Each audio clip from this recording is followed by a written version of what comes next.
네, 여러분 안녕하세요. 민법, 민사소송법의 맥을 잡고 여러분들의 민법, 민사소송법의 기준을 세워드리고자 하는 임준기 변호사입니다. 우리 공인노무사 수험생 여러분들을 위해 가지고 제가 2024년 12월부터 한림법학원 공인노무사 민법, 민사소송법 전임을 맡기로 되어 있는데요. 제 강의에 앞서 가지고 오늘은 OT 영상, 즉 제 소개 영상을 찍어드리려고 합니다. 그래서 일단 제가 누구냐라고 가장 먼저 소개를 드리면 이 중에서 뭐 제 학교는 어디고 현재 직장은 어디고 어떻게 하고 있다가 중요한 게 아니고 가장 먼저 말씀드리고 싶은 건 저는 올해 1월에 있었던 2024년 1월에 있었던 13회 변호사 시험에서 47등을 해서 상위 1.5%의 합격 상위 1.5%의 성적을 얻은 변호사였다라고 말씀을 드리고 싶습니다. 근데 이게 제 자랑이 아니라 저는 올해 1월에 시험을 쳤기 때문에 여러분들처럼 얼마 전까지만 해도 수험생이었다. 그렇기 때문에 수험 경험이 아직도 생생하기 때문에 여러분들이 무엇을 원하는지, 시험 합격을 위해서 필요한 것은 무엇인지 가장 고민을 했었던 흔적이 가장 최근까지도 남아있는 그런 강사가 되도록 하겠습니다. 그리고 두 번째 보시면 저는 그럼 너는 지금 얼마 전까지 수험생이었는데 그럼 강사에 대한 경험은 별로 없는 거 아니냐.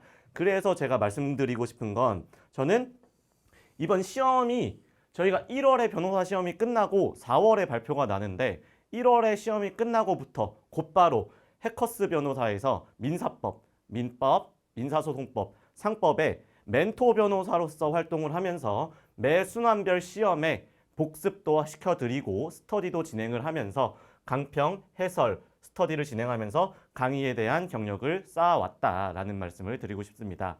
또 마지막으로 여러분들 제가 혹시 강사 생활을 이렇게 좀 가볍게 생각을 하고 들어왔다가 적당히 좀 안 되면 그냥 곧 떠나지 않을까 혹은 쟤는 그런 사람이 아닐까라고 걱정을 하실 텐데 전혀 걱정하실 필요 없습니다. 저는 여러분들 공인노무사 여러분들과 함께 끝까지 가기 위해 가지고 법률사무소 예건에 취업을 했습니다. 법률사무소 예건이 어디냐, 뭐 어디에 위치해 있고 어떤 법률사무소냐가 아니라 저희 법률사무소 예건의 공동대표님들이 두 분이 계신데 그분이 전부 해커스 변호사의 상법, 형사법 강사님들입니다. 그래서 그분들께서 저희는 변호사 업무도 진행을 하고 있지만 서로 강의에 대한 터치를 전혀 하지 않습니다. 오히려 강의를 열심히 할 수 있도록 업무 자체를 조정을 해주시거나 일정을 조정을 해주시기 때문에 제가 여러분들과 함께 민법, 민사소송법 강의를 진행할 수 있는 최적의 환경을 만들어드리고 있다. 그래서 저는 여러분들과 함께 끝까지 갈 것임을 약속드릴 수 있는 환경이다. 그리고 그런 사람이다라고 소개를 해드리고 싶습니다. 자, 그럼 변호사 시험 성적표가 나왔는데요. 예, 아까 제가 말씀드렸던 그런 성적이 거짓말이 아니라는 거를 증명하기 위해 가지고 잠깐 그냥 오픈해봤는데요. 그래서 뭐 석차가 47등, 변호사 시험 같은 경우에는 한 3,300명 정도 응시를 하여서 1,700명 정도 이제 합격이 되는데 그 중에서 47등 했다라는 거를 증명하기 위해서 제가 성적표를 가져왔고요. 또 변호사 시험은 우리 노무사 시험처럼 객관식과 주관식이 모두 공존하는 시험입니다. 그래서 저는 이런 성적을 받았다. 즉 객관식과 주관식을 둘 다 잘 봤다. 그러니까 여러분들도 1차 민법 객관식에서 우수한 성적을 받을 수 있도록 도움을 드릴 수 있고 2차 민사소송법 주관식에서도 고득점을 받을 수 있도록 제가 도움을 드릴 수 있다라는 그런 것을 자부할 수 있다, 증명할 수 있다를 제 성적표로 한번 보여드리고 싶었습니다. 그러면은 제 소개이기 때문에 왜 임준기의 강의를 선택하여야 하는가를 말씀드리고 싶습니다. 어떻게 보면 조금 재수없는 그런 말이거나 어떤 표현이 될 수도 있는데 오늘은 제가 여러분들을 만나는 첫 번째 시간이기도 하고 저를 소개하는 시간이기도 하기 때문에 조금만 예쁘게 봐주시면 좋겠습니다. 제가 여러분들과 함께하고 싶은 마음에 좀 어필하려는 마음에 조금 이런 표현들을 적고 있는 거니까 조금만 예쁘게 봐주시면 감사하겠습니다. 제가 첫 번째로 말씀드렸던 대로 민법, 민사소송법의 맥을 잡고 민법, 민사소송법의 기준을 세우자. 그것이 첫 번째, 최고의 수험서, 맥을 잡는다입니다. 여러분들 민법의 맥, 민사소송법의 맥 들어보셨습니까? 사법시험, 변호사시험, 민법과 민사소송법을 준비하기 위한 최고의 수험서, 누구나 입문자라면 책장에 꼽혀져 있는 민법의 맥과 민사소송법의 맥. 민법의 맥 같은 경우는 since 2001 벌써 24년이 되었습니다. 내년 2달만 지나면 25년의 역사가 쌓인 수험서이고, 민사소송법도 그에 맞춰서 벌써 10년이 되었습니다. 이 민법의 맥과 민사소송법의 맥이 우리 공인노무사 시험만을 위해서 전면 개편되었습니다. 그래서 민법의 맥은 내년 1월 또는 2월 초쯤에 이제 발간이 될 예정이고, 민사소송법의 맥, 공인노무사 민사소송법의 맥은 곧 12월 첫째 주 목요일 또는 금요일에 제 강의 직전에 같이 출간이 될 예정이니까 한번 살펴보시면 되겠지만, 가장 기본적인 특징부터 말씀을 드리면, 목차 구조 자체가 특히 사례형을 대비하기 위해서는, 주관식을 대비하기 위해서는 목차 자체가 사례 답안의 목차다. 이 그대로 쓰면 사례 답안이 고득점을 가능하다라는 논리적인 목차 구조, 그리고 복잡한 법의 법리를 이해하기 위해서 가장 최적의 논리적인 목차 구조를 잡고 있고요. 핵심 키워드 표시로 강약 조절이 되어 있습니다. 아마 여러분들 여기서 법학을 공부해 보신 분들이 계실 텐데요. 판례가 한 4줄, 5줄 되는데 모두 중요한 키워드 같아. 그래서 노란색 형광펜들을 하나 치다 보면 모든 종이가 노란색으로 표시가 되는, 마치 단무지 국물에 종이를 넣었다가 뗀 그런 느낌의 종이를 한번 경험을 해보실 수 있었을 것입니다. 저는 그래서 제가 이 책을 집필하면서 우리 공인노무사 시험을 위해서 전면 개편하면서 우리가 시험에서 이 법리를 깨닫기 위해서, 이해하기 위해서, 또 암기하기 위해서 가장 필요한 핵심 키워드에 볼드 처리, 굵은 글씨 처리를 해두었습니다. 그러니까 여러분들은 형광펜조차 필요 없어요. 그대로 책에 나와 있는 굵은 표시들로 이 쟁점의 핵심은 이 키워드가 이거였지. 목차 구조는 이렇게 따라왔지. 그러니까 써야 될 내용들은 요거로 정리를 하자라는 민사소송법의 맥이 지금 개편되어 있다. 그래서 수험사가 좋다. 맥을 잡는다. 두 번째로 최우등 변호사가 기준, 제 이름이 임준기인데 뒤집어서 기준을 세워드리겠습니다. 네가 최우등 변호사냐라고 어떻게 그거를 확인할 수 있겠냐. 그래서 좀 재수가 없을 수도 있는데 제가 첫날이니까 어필하는 거니까 여러분들께 조금 예쁘게 봐주시면 좋겠다고 저도 조금 오글거립니다. 그래서 일단 시험에서 좋은 성적을 얻기 위해서는 객관식과 주관식을 둘 다 잘 봤어야 합니다. 그래서 저는 객관식 같은 경우 일반적으로 합격하는, 민법에서 합격하는 객관식에 맞춘 개수, 즉 70문제 중에 대체로 40문제 또는 50문제 정도 맞으면은 변호사 시험 민사법 객관식을 잘 봤다라고 얘기를 하거든요. 합격을 할 수 있는 수준으로. 저는 63개 맞았습니다. 일반적으로 사람들보다 10개, 15개, 20개 이상 맞고 어떻게 그렇게 고득점을 맞았는지 그 경험을 여러분들께 전수를 해드릴 것이고, 그리고 아까 성적표도 보셨겠지만 주관식에서도 상위 95%, 99%, 일문 민사소송법 99%, 민법 98%, 상법 99% 정도의 상위 1%, 5% 이런 거죠. 그 내외의 주관식 시험을 치렀다. 그런 성적을 받아냈다. 즉 이런 방식을 여러분들께 그대로 전수를 해드리겠다. 무엇보다도 효율적이고 최소한의 분량으로 그렇게 제가 정리를 해드릴 수 있다라는 자신감이 있습니다. 그래서 우리는 1차 시험과 2차 시험이 나눠져 있습니다. 그래서 객관식도 가장 효율적으로 준비를 하셔야 되고, 주관식도 우리는 노동법 하셔야 되잖아요, 여러분들. 제가 객관식, 주관식, 민법, 민사소송법은 요것만 하고 여러분들 노동법 하셔라. 노동법 하실 시간을 제가 보장을 시켜드리기 위해서 최적화된 강의를 할 예정입니다. 그래서 객관식 같은 경우에는 제가 공인노무사 모든 10개년치 지문을 분석한 결과 공식을 하나 세워놨습니다. 모든 지문마다 답을 찍어낼 수 있는 공식을 만들어 드렸는데, 이게 키워드와 쟁점명으로 객관식의 지문이 공식화될 수 있다라는 점을 제가 강의 시간에 언급을 해드릴 거고요. 또 주관식 같은 경우에는 키워드와 연상법, 쟁점명이 뭐고 거기에 목차 구조는 뭐였지. 예를 들어서 반소 같은 경우에 반소, 반소의 의의는 뭐고 반소의 요건은 뭐고 요건 중에서 제일 중요한 건 청구와 상호 간의 관련성이다. 그리고 세 번째 목차 반소의 이익 마지막에 항소심에서의 반소 피고의 동의 심급의 이익 이렇게 공식처럼 줄줄줄줄 나올 수 있게 정형화시키도록 하겠습니다. 다음 보시면은 그래서 이를 도와줄 것은 저희가 최고의 교재 맥을 잡는다고 했는데 가장 효율 극대화할 수 있는 민법, 민사소송법의 부교재를 소개해드리도록 하겠습니다. 첫 번째, 민법 객관식 대비 TRS 정지문입니다. 여러분들 1차, 저희가 2차가 8월에 있고 1차가 5월에 있는데 그 중간에 공부해야 되는 1차 시험 대비를 위해서 얼마나 많은 시간을 투자할 수가 너무 아깝잖아요. 시간을 투자하기는. 저는 시험 전날 여러분들 민법 전 지문을 모든 기출 지문을 3시간 안에 복습하도록 만들어 드리겠습니다.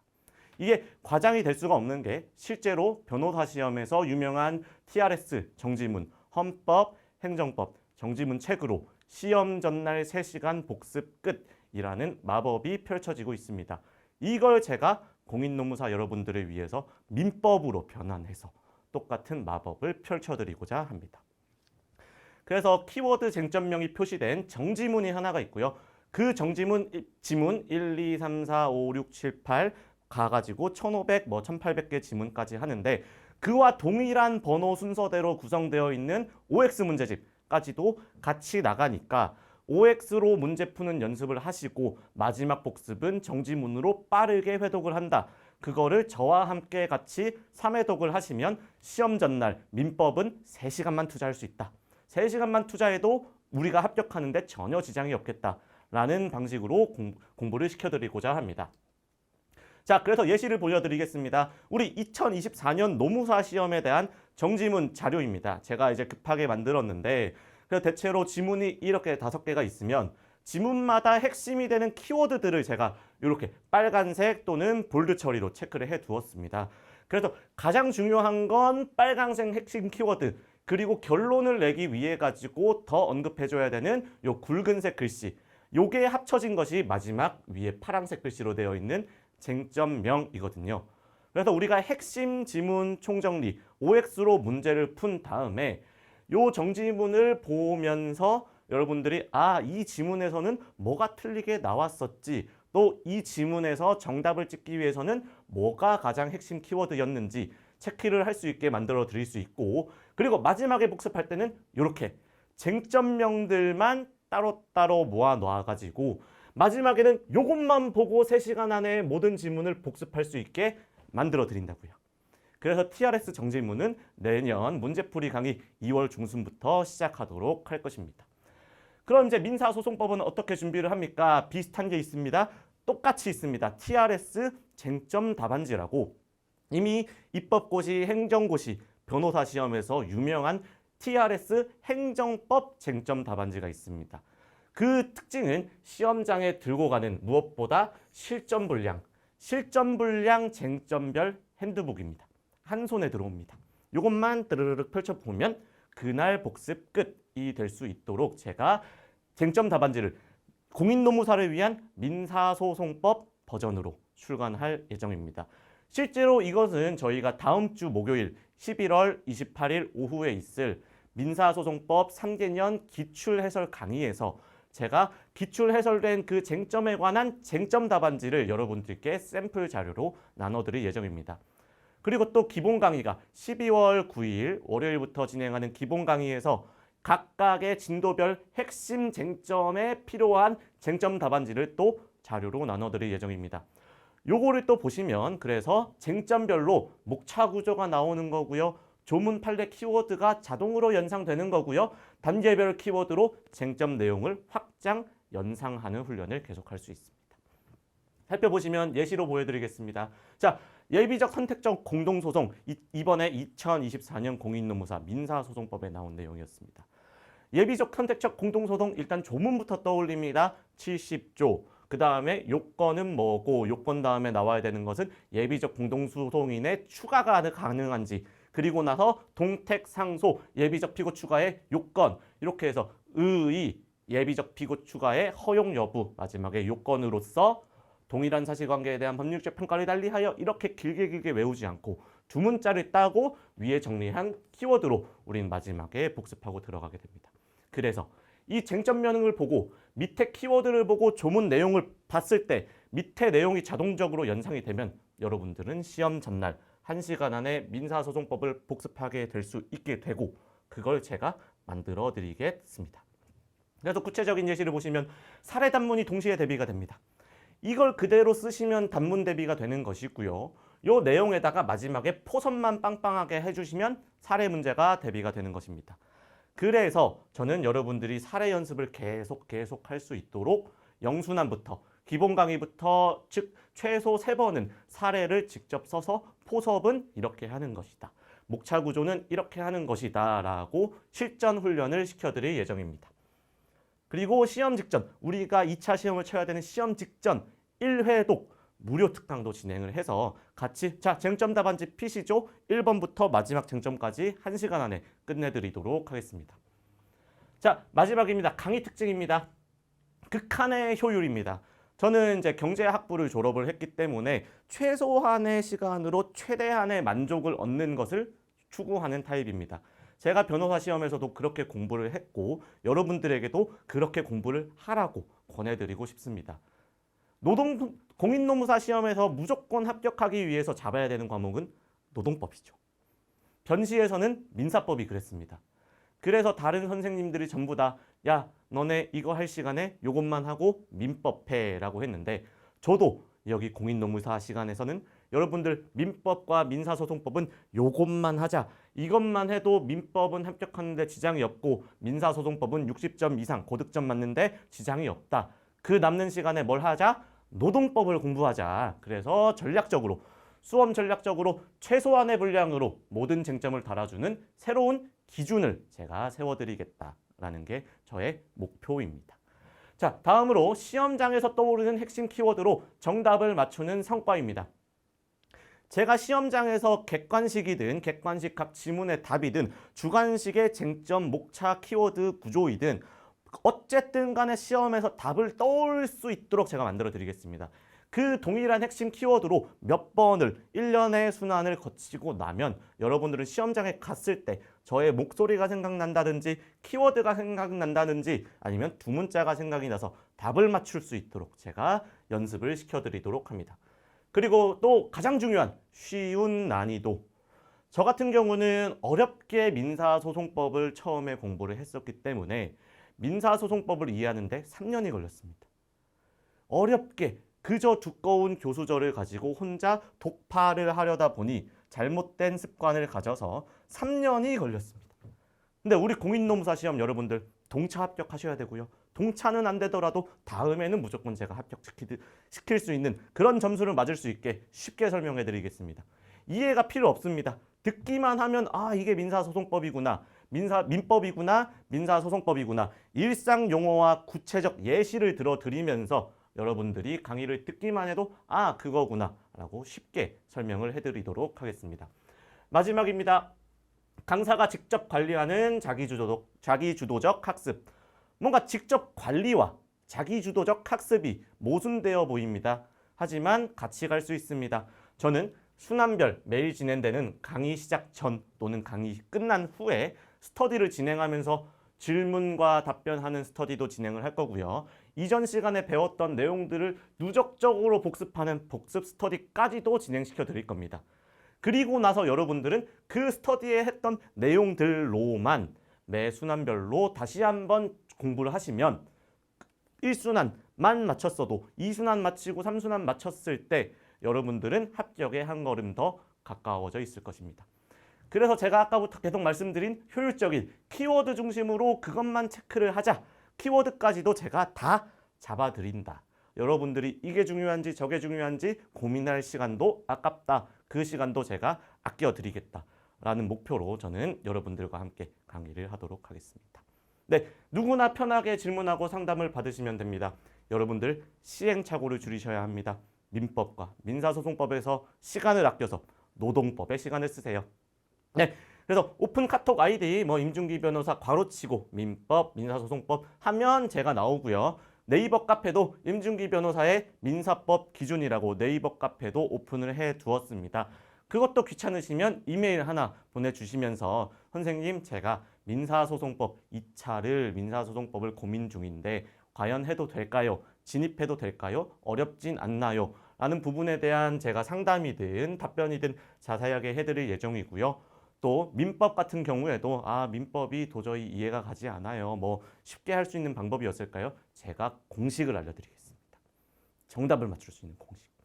그렇게 답변을 드릴 수 있겠고요. 오늘 같은 경우는 제가 조금 재수없는 말로 어떻게 보면 여러분들께서 쟤 뭐야 좀 그래 라고 할 수 있는 말들을 조금 써가면서 표현을 썼지만 첫 시간이라는 점 다시 한번 예쁘게 봐주셨으면 감사하겠습니다. 다음 주 민사소송법 해설 강의에서 뵙겠습니다. 감사합니다.